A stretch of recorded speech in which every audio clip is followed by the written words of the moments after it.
Malta qed tesperjenza mal-40% ta' konsum tal-enerġija kawża tal-mod kif qed isir il-bini, filwaqt li 90% ta' ħajjitna inqattawha fuq ġewwa.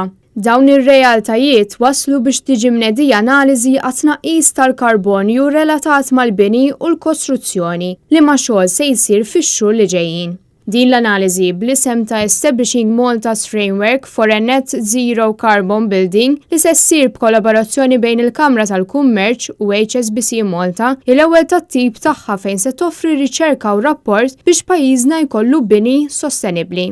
Dan ir-rapport se jkun qed jiffoka fuq il-pożittiv tal-ambjent u l-ekonomija u s-saħħa tal-bniedem. Waħda mill-inġiniera li se tkun qed taħdem fuq din l-analiżi hija Abigail Kutajjar li spjegat li l-bini għandu joffri l-inqas użu possibbli ta' enerġija.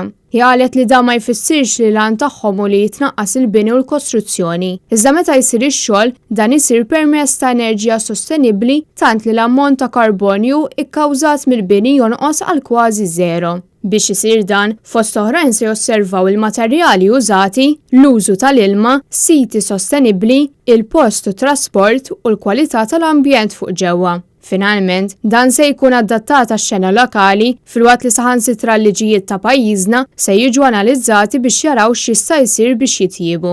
Il-President tal-Kamra tal-Kummerċ Marisa Xwiereb qalet li dan il-proġett se jwassal biex dawk li jkunu qed ifittxu post jifhmu japprezzaw aħjar x'għandhom ifittxu u għal xiex se jkunu qed iħallsu. Min-naħa tiegħu il-kap eżekuttiv tal-HSBC qal li l-għan ta' dan ir-rapportu li jkollna kostruzzjoni sostenibbli b'element ħadrani biex fl-aħħar mill-aħħar dan il-pass jagħti eżempju lil pajjiżi oħra.